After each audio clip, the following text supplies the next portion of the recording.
दोस्तों नमस्कार, स्वागत है आप सभी का द न्यूज लॉन्चर के मंच पर। मैं हूं आपके साथ अदिति। मशहूर शायर राहत इंदौरी साहब की एक बहुत फेमस चुनावी शायरी है कि सरहद पर बहुत तनाव है क्या, पता करो कहीं चुनाव है क्या।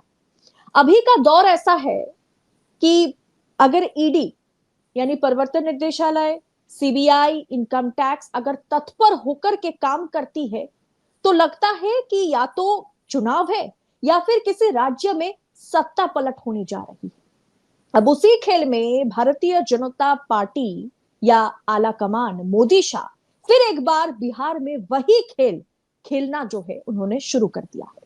सबसे पहले कंट्रोल रूम संतोष सर को हमारे साथ जोड़ लीजिए। सर नमस्कार, स्वागत है आपका। नमस्कार, बहुत-बहुत धन्यवाद। न्यूज़ लॉन्चर के तमाम दर्शकों को नमस्कार और आज की इस खास खबर में आप क्या जानने वाली है, क्या हमारे दर्शकों को बताने वाली है? जी सर, बिहार की राजनीति वैसे भी बहुत गरमाई हुई है कि अभी कुछ समय बाद चुनाव है, 6-7 महीने में चुनाव है, अक्टूबर नवंबर के महीने में। अब लैंड फॉर जॉब मामले में लालू परिवार को राउज एवेन्यू कोर्ट ने समन भेज दिया, सबको समन भेज दिया। क्या विपक्ष को दबाने की कोशिश हो रही है? देखिए दीदी ये हम सीधा सपाट अगर मैं कहूँ कि विपक्ष को दबाने की कोशिश हो रही है, पब्लिक सब जानती है, लेकिन फिर भी मैं तथ्यों के साथ रखना चाहूँगा। आपने हम्म। राहत इंदौरी साहब के शेर का ज़िक्र किया, माफ़ी के साथ, क्षमा के साथ, उसमें इसको ऐड ऑन करते हुए मैं ऐसे कहता हूँ कि जाँच एजेंसियाँ कार्यालय से निकल गई है। पता करो चुनाव कौन से राज्य में। तो उसी एजेंडे के हिसाब से जाँच एजेंसियाँ निकलती है, चुनाव के समय निकलती है और इसका हम्म। असर क्या पड़ता है? ठीक है, करप्शन के आरोप आप जो लगाते हैं, वो लगाते रहिए, जाँच एजेंसी अपना काम कर रही है, अदालतें अपने काम कर रही है, इस तरह के तर्क दिए जाते हैं कि कानून अपना काम कर रहा है। नरेंद्र मोदी बिहार में धरती पर गए, लालू यादव पे उन्होंने आलोचना की, जंगल राज की याद दिलाई, उन्होंने चारा घोटाले की याद दिलाई, वो तमाम चीज़ें अपनी जगह है।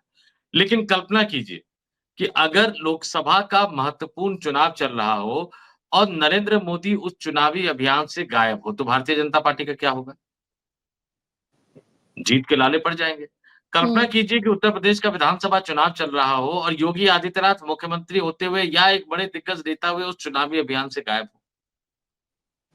अदालतों के साथ पूरा सम्मान जाहिर करते हुए मैं कहूँगा कि ये मामला 2004 से 2009 के बीच का मामला बताया जा रहा है, जब लालू यादव रेल मंत्री हुआ करते थे, यूपीए की पहली सरकार।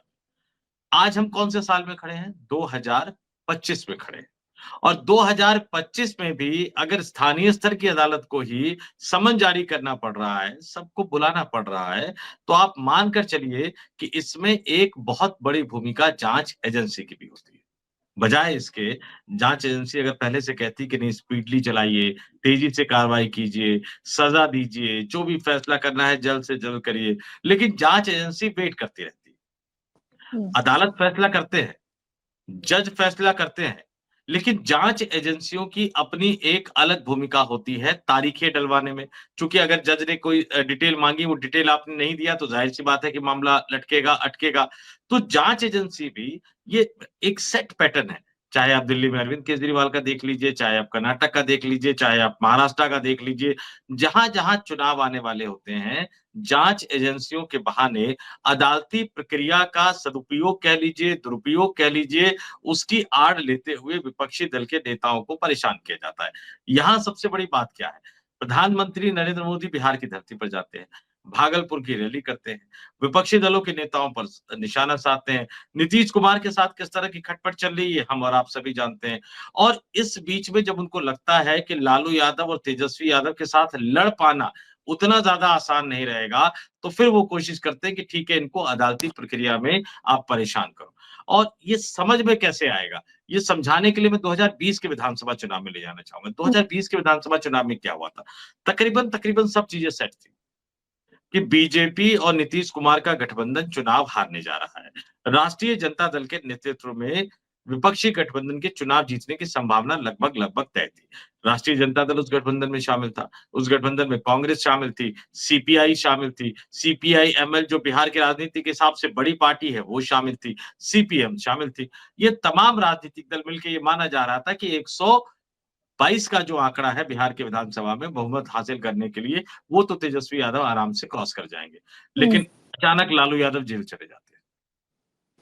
लालू यादव जेल चले जाते हैं। झारखंड चूंकि मामला वहां चल रहा था तो झारखंड की जेल में रहते हैं। कनेक्टिविटी सारे सोर्सेस काट दिए जाते हैं। और उस बीच में क्या होता है, जो भारतीय जनता पार्टी के स्लीपर सेल के रूप में कांग्रेस में काम कर रहे थे, वो अड़ जाते हैं कि 70 विधानसभा सीट दो तो गठबंधन बचेगा, नहीं तो गठबंधन नहीं बचेगा। लालू यादव से संपर्क हो नहीं पा रहा। लालू यादव चुनावी प्रक्रिया से बिल्कुल बाहर है, तो मजबूर होकर तेजस्वी यादव को 70 सीटें कांग्रेस को देनी पड़ती है। और उस 70 सीटों में से कांग्रेस सिर्फ 19 सीटें जीत पाती है, 51 सीटों पे कांग्रेस हारती है। हम्म। सोच कर चलिए, मान के चलिए, ये तमाम लोग कहते हैं कि लालू यादव अगर जेल से बाहर होते तो वो किसी भी हालत में 70 सीट कांग्रेस को नहीं देते थे। और तब जी। जो विनिंग मार्जिन था, ये समझाने के लिए आपको ये जानना जरूरी है, 243 सदस्यीय विधानसभा में भारतीय हम्म। जनता पार्टी, नीतीश कुमार के नेतृत्व में जो एनडीए गठबंधन था, ये सिर्फ 125 सीटें जीत पाई थी, यानी 122 जो बहुमत चाहिए था उससे 3 ज्यादा। और तेजस्वी यादव के नेतृत्व में विपक्षी गठबंधन 110, यानी फासला सिर्फ 15 सीटों का था और वोटों का फासला 0.03% था। और इससे भी बड़ी बात, जिस दिन काउंटिंग हो रही थी, तेजस्वी यादव आरोप लगा रहे हैं, कई तरह की गड़बड़ियों की शिकायत कर रहे हैं। तेजस्वी यादव प्रशासनिक अधिकारियों के साथ कैसे डील करना है, उस समय तक 2020 तक उतना अनुभव उनके पास नहीं था। अगर लालू यादव जेल से बाहर होते तो शायद जहां ये मशीनों का खेला हुआ था या काउंटिंग का खेला हुआ था, रात के 2-2 3-3 बजे तक मतगणना चलाई गई थी, शायद उस समय इतना आसान नहीं होता बिहार के सरकारी अधिकारियों के लिए ऐसा कर पाना। तो एक नेता के जेल जाने से एक राज्य विपक्षी गठबंधन जीतते-जीतते रह गया। यहाँ जो है वो डराने की प्रक्रिया है। आप कहीं न कहीं कह रहे हो कि समन जारी कर दिया है, कोर्ट में आइए, यानी सीधा इशारा है कि अगर बहुत ज़्यादा आपने उड़ने की कोशिश करी, तो जाँच एजेंसियों का इस्तेमाल करके आपको टाइट किया जाएगा। अभी तो एक ही जाँच एजेंसी सामने आई है। आपने जिस जाँच एजेंसी का ज़िक्र किया ईडी, कई सारी जाँच एजेंसियाँ सामने आनी है। और निश्चित तौर पर लबो-लुआब यही है, चुनाव आने वाले हैं, इसलिए एजेंसियां कार्यालय से निकल गई है, निशाने पर विपक्षी दल के नेता है। क्यों? क्योंकि केंद्र की सत्तारूढ़ पार्टी की सरकार को बिहार में भी बचाना है। देखिए, मतलब सर आप ये कहने की कोशिश कर रहे हैं जैसे पिछली बार चुनाव में हुआ था, हर हाल में लालू यादव को चुनाव से दूर रखने की कोशिश में कहीं ना कहीं भाजपा आलाकमान लगे हुए हैं कि लालू यादव टारगेट में सबसे पहले लालू यादव है। भले ही समन में लालू यादव का नाम है, तेजस्वी है, तेज प्रताप है, राबड़ी देवी है, मीशा भारती है, मतलब सबका नाम है, हेमा यादव है, किसका नाम नहीं है। और ऐसे में टारगेट लालू यादव है कि लालू यादव को दूर रखो। तो मतलब अब शाख पर अगर कठोरी मतलब क्या कहें उसमें दांव चलाएंगे तो अपने आप जो बाकी लोग हैं वो गिर जाएंगे, सारे पत्ते झड़ जाएंगे। लालू बिल्कुल, यादव ही वो ताकत है आरजेडी के लिए। बिल्कुल, लालू यादव सर्वमान्य नेता है। वो चुनावी मुहिम से या चुनावी पोस्टरों से आप उनको गायब कर दीजिए, लेकिन लालू यादव के सक्रिय रहने का सीधा मतलब है कि राष्ट्रीय जनता दल मजबूती से विधानसभा का चुनाव लड़ेगी। तेजस्वी यादव के साथ क्या दिक्कत है? देखिए, अभी कुछ देर पहले जब लालू यादव ने ऑफर दिया, तेजस्वी यादव अड़ गए कि नहीं, हम चचा को नहीं लेंगे, नीतीश कुमार को नहीं लेंगे। उस समय इस तरह की खबरें निकलकर सामने आई थी कि शायद तेजस्वी यादव को जांच एजेंसियों का इस्तेमाल करके डराने की कोशिश की जा रही है। अब देखिए, लालू यादव जेल जा चुके हैं, सजा भी मिल चुकी है। इस कारण से वो चुनाव भी नहीं लड़ सकते, लोकसभा का, विधानसभा का। सक्रिय राजनीति, एक तरह से चुनावी सक्रिय राजनीति से उनको अलग हो जाना पड़ा। सक्रिय राजनीति में तो आज भी हैं, हालाँकि अपने राष्ट्रीय अध्यक्ष के तमाम अधिकार उन्होंने अपने बेटे को दे दिए हैं। पहली कोशिश इन जाँच एजेंसियों की, चूँकि चुनाव होने अक्टूबर-नवंबर में, सितंबर के महीने में आमतौर पर संभावना है कि चुनावी इस पूरे कार्यक्रम की घोषणा कर दी जाएगी। पहली कोशिश ये होगी कि तेजस्वी यादव को डराया जाए। तेजस्वी यादव के बहाने यादव परिवार को डराया जाए और तेजस्वी यादव के बहाने राष्ट्रीय जनता दल के कुछ बड़े दिग्गज नेताओं को डराया जाए। और ये फेज वाइज चलता है। आपने पहले हम्म। तेजस्वी यादव पे डराया, परिवार पे, यादव परिवार के कई लोगों पर समन गया, परिवार के अंदर से उगगाहट उठेगी, परिवार के अंदर डर पैदा होगा। ये डर कहाँ जाएगा? लालू यादव पे प्रेशर के रूप में जाएगा कि छोड़िए ना, जो वो चाह रहे हैं कर लीजिए, क्यों आप चुनाव में उतर रहे हैं? बेटे को जेल जाना पड़ सकता है, बेटी को जेल जाना पड़ सकता है। कई सारे मामले यादव परिवार पर चल रहे हैं। तो उस तरह से दबाव डालने की कोशिश की जाएगी। जब ये दबाव काम नहीं करेगा, अभी तो फरवरी का महीना चल रहा है ना, अक्टूबर-नवंबर तक चलना है। हम्म। जब ये दबाव काम नहीं करेगा तो फिर दूसरे चरण में कुछ लोगों को बहुत ज्यादा टारगेट किया जाएगा, इस तरह की संभावनाएं, आशंकाएं पैदा हो जाएंगी कि जेल जाने तक की नौबत आ सकती है। हमने देखा कि किस तरह से झारखंड में हेमंत सोरेन को जेल भेजा गया, बाद में जमानत देते समय अदालत ने किस तरह की टिप्पणी की। हमने देखा कि दिल्ली में अरविंद केजरीवाल, मनीष सिसोदिया, सत्येंद्र जैन, इन लोगों को किस तरह से लंबे समय तक जेल में रखा गया, बाद में अदालत ने क्या कहा। तो ये एक सेट पैटर्न है, जिस सेट पैटर्न के आधार पर मोदी सरकार काम करती है, जांच एजेंसियों का इस्तेमाल करती है, विपक्षी दलों के नेताओं को डराने की कोशिश करती है। और आरजेडी में कई ऐसे नेता है, देखिए चुनाव आते आते कई दिग्गज नेताओं को भी, और भी दिग्गज नेताओं को डराया जाएगा कि देखो यादव परिवार के साथ क्या हो रहा है, अगर अपना भला चाहते हो तो आप चुपचाप से भारतीय जनता पार्टी में शामिल हो जाओ। महाराष्ट्र में इस तरह से कई नेताओं को डराया गया था और इसी तरह से डरा कर उद्धव ठाकरे की पार्टी को तोड़ा गया था। इस तरह के बयान कई नेताओं के आए। शरद पवार की पार्टी को तोड़ा गया। शरद पवार तो खुद कई बार कह चुके हैं कि जांच एजेंसियों का इस्तेमाल किया गया, डराया गया, धमकाया गया उनकी पार्टी को तोड़ने के लिए। तो ये एक सेट पैटर्न है जिस पर केंद्र सरकार काम कर रही है, जांच एजेंसियों का दुरुपयोग करते हुए। और चूंकि बिहार का चुनाव बहुत महत्वपूर्ण है, देखिए इस बार जो बिहार विधानसभा का चुनाव है, 2020 में चुनाव जीतने के लिए क्या क्या किया भारतीय जनता पार्टी ने, मैंने आपको बता दिया। 2020 में और इसमें फर्क है। 2020 में जो भारतीय जनता पार्टी थी, जो नरेंद्र मोदी की केंद्र में सरकार थी, 303 सांसद भारतीय जनता पार्टी के पास खुद थे। 350 से ज्यादा का आंकड़ा एनडीए सांसदों के साथ मिलाकर था। इस बार भाजपा के पास सिर्फ 240 सांसद है। 272 बहुमत के लिए चाहिए, 32 सांसद कम है। 12 सांसद नीतीश कुमार के हैं, जो केंद्र की मोदी सरकार को समर्थन दे रहे हैं, यानी जेडीयू के बल पर नरेंद्र मोदी प्रधानमंत्री बने हुए हैं। अगर बिहार में कुछ भी गड़बड़ होती है, अगर बिहार में सरकार जाने की नौबत आती है, तो फिर जो विपक्षी गठबंधन को ऊर्जा मिलेगी, और अगर विपक्षी गठबंधन वहां चुनाव जीत जाती है, अगर तेजस्वी यादव वहां मुख्यमंत्री बन जाते हैं, तो ये ऊर्जा कहां कहां काम करेगी उसको समझिए। राष्ट्रीय जनता दल, लालू यादव जैसे नेता, जो विपक्षी दलों के तमाम नेताओं के साथ सीधी बात कर सकते हैं, लोग उनसे सुनते हैं, वो कितने उत्साह में आ जाएंगे। फिर जो लेफ्ट फ्रंट की 3 पार्टियां हैं, इस लेफ्ट फ्रंट से समझिए आप कि केरल की राजनीति को भी साधा जा सकता है, लेफ्ट फ्रंट से पश्चिम बंगाल की राजनीति को भी साधा जा सकता है, ममता बनर्जी को कंट्रोल में रखा जा सकता है। तो बिहार की जीत कांग्रेस में उत्साह भर देगी, बिहार की जीत राष्ट्रीय जनता दल में उत्साह भर देगी, बिहार की जीत विपक्षी गठबंधन में उत्साह भर देगी। और बिहार में नरेंद्र मोदी अमित शाह की हार का सीधा मतलब होगा केंद्र सरकार की विदाई हो जाना, यानी नरेंद्र मोदी की गद्दी छिन जाना। वो प्रधानमंत्री नहीं रह पाएंगे। अगर बिहार का चुनाव हार गया दीदी, तो प्रधानमंत्री नहीं रह पाएंगे, ये 101% आप तय मानकर चलिए। इसलिए ये इनके प्रकीर्णन चाहे जो कुछ भी करना पड़े, 2020 में भी उन्होंने किया था, इस बार तो अपनी खुद की सरकार, अपनी खुद की गद्दी, प्रधानमंत्री पद की कुर्सी दांव पर लगी है, तो वो कुछ भी कर गुजरने को नरेंद्र मोदी और अमित शाह तैयार होंगे, ये बात तय लेकिन मानकर सर चलिए। जी, अब नरेंद्र मोदी हो या भाजपा आलाकमान हो, शाह हो, इस किस बात से डर रहे हैं? क्योंकि लगातार एक के बाद एक चुनाव वो जीतते चले जा रहे हैं। बीजेपी की स्ट्राइक रेट लोकसभा चुनाव में खराब रही होगी, लेकिन पिछले कुछ राज्यसभा चुनाव में हम देख रहे हैं स्ट्राइक रेट एकदम धमाकेदार है। तो बिहार को लेकर डर किस बात का? मशीन आपका, मशीनरी आपकी, तो किस बात से बीजेपी घबरा रही है कि उन्हें विपक्ष को अब ईडी सीबीआई के जरिए फिर से पटखनी देने की कोशिश जो है बीजेपी कर रही है? देखिए हरियाणा में क्या है कि हरियाणा में विधानसभा का चुनाव जीते, डर नहीं था। जितने विपक्षी दल के पास सांसद थे वो थे ही, कांग्रेस का बोलबाला था वहां। महाराष्ट्र में देखिए, महाराष्ट्र में जो सांसद विपक्षी दल के पास है वो है ही, चाहे कांग्रेस हो, शरद पवार हो, उद्धव ठाकरे हो, वहां भी डर नहीं था। झारखंड पड़ोसी राज्य, हार गए वहां, उसका मलाल आज तक भारतीय जनता पार्टी को है। दिल्ली में जीत गए, लेकिन उससे केंद्र सरकार की सेहत पे कोई फर्क नहीं पड़ रहा है, क्योंकि साथ के साथ लोकसभा सांसद दिल्ली की जनता ने पहले ही जिताकर भेज रखे।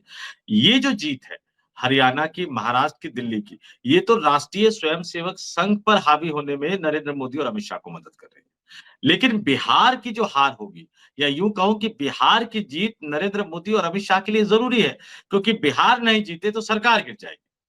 अगर बिहार हार गए तो केंद्र सरकार पर खतरा मंडराने लगेगा। वहां की जीत आरएसएस को दबाने में उनकी मददगार हो सकती है, लेकिन बिहार की जीत उनकी सरकार को बचाए रखने के लिए जरूरी है। और इसलिए मैं कह रहा हूं कि अपनी कुर्सी पर खतरा है तो आदमी कुछ भी करेगा। जब नरेंद्र मोदी हरियाणा, महाराष्ट्र और दिल्ली में सरकार बनाने के लिए कुछ भी कर सकते हैं, खेले की बात हो सकती है, मशीन की बात हो सकती है, राजीव कुमार की बात हो सकती है। अब राजीव कुमार की जगह ज्ञानेश कुमार आ गए हैं, तो बिहार जीतना जरूरी है। बिहार हार गए तो अपनी सरकार चली जाएगी, तो अपनी कुर्सी बचाने के लिए तो ये लोग किसी भी हद तक जाएंगे। सर, क्या विपक्ष में सब कुछ ठीक है? क्योंकि आज पप्पू यादव का भी बयान आया। अब लगातार राहुल गांधी दौरे पे दौरा तो कर रहे हैं, आगे भी दौरा उनका जारी रहेगा। वो पूरी कोशिश कर रहे हैं कि मतलब कांग्रेस ने पिछली बार जो नुकसान पहुंचाया था आरजेडी को, वो नुकसान इस बार कांग्रेस ना पहुंचाए। लेकिन पप्पू यादव का जो बयान आया कि बिना कांग्रेस के आरजेडी कुछ भी नहीं है, उन्होंने साफ तौर पर कह दिया। आप किस अंदाज में इसे देख रहे हैं? उन्होंने कांग्रेस को उठ के साथ कंपेयर भी किया। इस बयान को आप किस अंदाज में देख रहे हैं? देखिए, पिछली बार राष्ट्रीय जनता दल के दबाव में पप्पू यादव को कांग्रेस ने टिकट नहीं दिया था, निर्दलीय चुनाव लड़ना पड़ा था उन्हें। अभी कांग्रेस आलाकमान को बिहार में 2 नेताओं की भूमिका तय करनी है दीदी। पप्पू हम्म। यादव क्या रहेंगे, क्या बनेंगे, क्या करेंगे? बीच में खबरें आई थी कि उनको कांग्रेस का प्रदेश अध्यक्ष भी बनाया जा सकता है, लेकिन उनका जो काम करने का स्टाइल है ना, वो इंडिपेंडेंट तरीके से काम करते हैं। एक राष्ट्रीय पार्टी में प्रदेश अध्यक्ष की भूमिका में वो उतने सहज नहीं हो पाएँगे, जहाँ तक मेरा मानना है। बहुत अच्छे इंसान है पप्पू यादव, लोगों की मदद भी बहुत करते हैं, खासतौर जी। से दिल्ली में जब सांसद के तौर पर उनका आवास यूँ समझिए कि बिहार से जो दिल्ली इलाज कराने आते हैं एम्स में, आरएमएल हॉस्पिटल में, उनके लिए एक अस्थायी घर बना हुआ है, उसको आप समझ सकते हैं कि एक ठिकाना बना हुआ है। लेकिन वो बतौर प्रदेश अध्यक्ष शायद उतने ज़्यादा सहज नहीं हो पाएँगे। दूसरे नेता है कन्हैया कुमार, लेफ्ट से राजनीति की शुरुआत करी। जवाहरलाल नेहरू यूनिवर्सिटी में छात्र नेता रहे हुए हैं, कई तरह के मुकदमे उन पर दर्ज हुए। उसके बाद वो कांग्रेस में आए। लेफ्ट से कांग्रेस में आए लेकिन उसके बावजूद लेफ्ट की विचारधारा उनके ज़हन में कहीं रची-बसी है। अब ये सुनने में आ रहा है, ये बताया जा रहा है कि कांग्रेस आलाकमान ने कह दिया है कि उनको बिहार जाना है। अब बिहार जाके कन्हैया कुमार क्या करेंगे? बिहार में रहकर पप्पू यादव क्या करेंगे? इन दोनों की भूमिका अभी कांग्रेस पार्टी को तय करनी है। लेकिन जहाँ तक कांग्रेस के अंदर मचे घमासान का सवाल है, राहुल गांधी 2 बार बिहार के दौरे पर जा चुके थे। पहली बार जब गए थे तो संविधान बचाओ सम्मेलन में शामिल हुए थे। उसके बाद उन्होंने प्रदेश कार्यालय में कांग्रेस पार्टी के नेताओं और कार्यकर्ताओं को संबोधित करते हुए कहा था कि इस बार कोई किंतु परंतु नहीं होगा, कोई गुटबाजी नहीं होगी, हमें जीतने के लिए चुनाव लड़ना है, हमें सिर्फ सीट माँगने के लिए सीटें नहीं माँगनी है। उन्होंने बाकायदा कह दिया था कि आप लिस्ट तैयार कीजिए कि कौन-कौन सी सीट है जो कांग्रेस जीत सकती है और उसके बाद हम राष्ट्रीय जनता दल से उतनी सीटें गठबंधन में माँगेंगे। उन्होंने जो कृष्णा अलावरू को जो प्रदेश का प्रभारी बनाया है, कुछ दिन पहले वो गए थे। पटना की मीटिंग में उन्होंने साफ-साफ कह दिया, दिल्ली दौड़ने से कोई फ़ायदा नहीं है। आपको बिहार में रहकर विधानसभा में, जिलों में, ब्लॉक में, प्रखंड में, गाँव में काम करना है, इसी आधार पर टिकट दिया जाएगा। मेरे सूत्र ये बताते हैं कि उन्होंने बिहार कांग्रेस के नेताओं को टास्क दे दिया है। 3 दर्जन कम से कम यानी 36 सीटें चुनकर लाओ, जिस पर कांग्रेस का कार्यकर्ता 100% चुनाव जीते। उस 36 सीटों पर जैसे दिल्ली विधानसभा में 18 सीटों को टारगेट किया था, जिसमें अरविंद केजरीवाल को हराना था, मनीष सिसोदिया को हराना था, सौरभ भारद्वाज को हराना था। कांग्रेस 0 सीटें मिली लेकिन अपने प्लान में कुछ हद तक सफल रही। अब बिहार में 3 दर्जन सीटें उन्हें चुननी है और कांग्रेस ये अच्छी तरह से जानती है कि वो 50 सीटों पे लड़े, 55 सीटों पे लड़े, 60 सीटों पे लड़े, 70 सीटों पे लड़े, लेकिन जब तक कांग्रेस 30 से ज़्यादा यानी 30 से 35 विधानसभा सीटें जीत कर नहीं लाएगी, तब तक बिहार में नीतीश कुमार की सरकार सत्ता से बाहर होने वाली नहीं है। तो सीटें वो 50 माँग ले, 60 माँग ले, 70 माँग ले, टारगेट 36 का है। एकजुट होकर राहुल गांधी ने कह दिया, तीसरी बार वो बिहार के दौरे पर जा रहे हैं और सीधा-सीधा मैसेज उन्होंने दे दिया कि हमें जीतने वाली सीटें तलाश करनी है। जहाँ तक पप्पू यादव और कन्हैया कुमार की बात है, उनकी भूमिका के हम्म। बारे में कांग्रेस आलाकमान को भी फैसला करना है। सर, आपको क्या लगता है, पिछली बार हमने देखा था कि जेडीयू और भारतीय जनता पार्टी 50-50 की लड़ाई में चुनावी मैदान में उतरे थे, सीटों का बंटवारा जो था वो लगभग 50-50 था। अब क्या भारतीय जनता पार्टी नीतीश कुमार को वो मैदान छोड़ने वाली है? कतई नहीं। तो क्या बीजेपी के लिए इस बार टारगेट पर सिर्फ लालू की पार्टी है, आरजेडी है, या फिर साथ में नीतीश की पार्टी जेडीयू भी है? क्योंकि सीट तो इस बार बीजेपी छोड़ने वाली नहीं है नीतीश को। नहीं, सीट बीजेपी दीदी बिल्कुल सही कहा आपने कि सीट बीजेपी छोड़ने वाली नहीं है और नीतीश कुमार उससे कम मानने वाले भी नहीं है। 122-121 का फॉर्मूला है जो 2020 के विधानसभा चुनाव में अपनाया गया था। नीतीश कुमार इस बार भी उसी फॉर्मूले पर अडिग रहना चाहते हैं।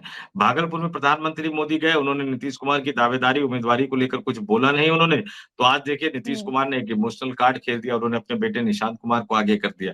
निशांत कुमार क्या कह रहे हैं, राजनीति में नहीं है अभी तक, लेकिन उन्होंने कह दिया कि एनडीए को, पिताजी को मुख्यमंत्री पद का उम्मीदवार घोषित करके चुनाव में जाना चाहिए। मुख्यमंत्री तो है ही, 19 साल से बिहार की जनता की सेवा कर रहे हैं। तो भाजपा निश्चित तौर पर उतनी सीटें उनको देने को तैयार नहीं होगी, लेकिन नीतीश कुमार क्यों ने कह देगी दिया सर? सीट 115 सीटें पिछली बार दी थी, उसमें से 43 जीत के तुम आए हो। इस बार काहे का दिया जाएगा उनको? नहीं, वो बहुत मलाल भी सरल आज हिसाब है। वो मलाल भी आज नीतीश के बेटे निशांत कुमार ने कह दिया ना कि 43 जी, सीटें पिछली बार दी थी, इतनी सालों से सेवा कर रहे थे, इस बार सीटें बढ़ाने का है। तो नीतीश कुमार ये जानते हैं कि पिछली बार चिराग पासवान के जरिए खेला कर दिया था प्रधानमंत्री नरेंद्र मोदी और अमित शाह ने उनके साथ। इस बार प्रशांत किशोर के साथ खेला करना चाहते हैं। लेकिन हुँ, जब से उनके बेटे की राजनीति में आने की खबरें आई है ना दीदी, नीतीश हुँ, कुमार पुराने वाले नीतीश कुमार बनते हुए जा रहे हैं। थोड़ा बहुत आत्मविश्वास वापस आता जा रहा है और ये तय मानकर चलिए कि अगर ये उतनी सीटें नहीं दे पाए तो फिर नीतीश कुमार पर भरोसा नहीं कर सकते कि कितने दिन तक वो एनडीए के साथ बने रहेंगे दीदी। जी सर। बहुत-बहुत शुक्रिया हमारे साथ जुड़ने के लिए न्यूज़ लॉन्चर के मंच पर। बहुत-बहुत धन्यवाद।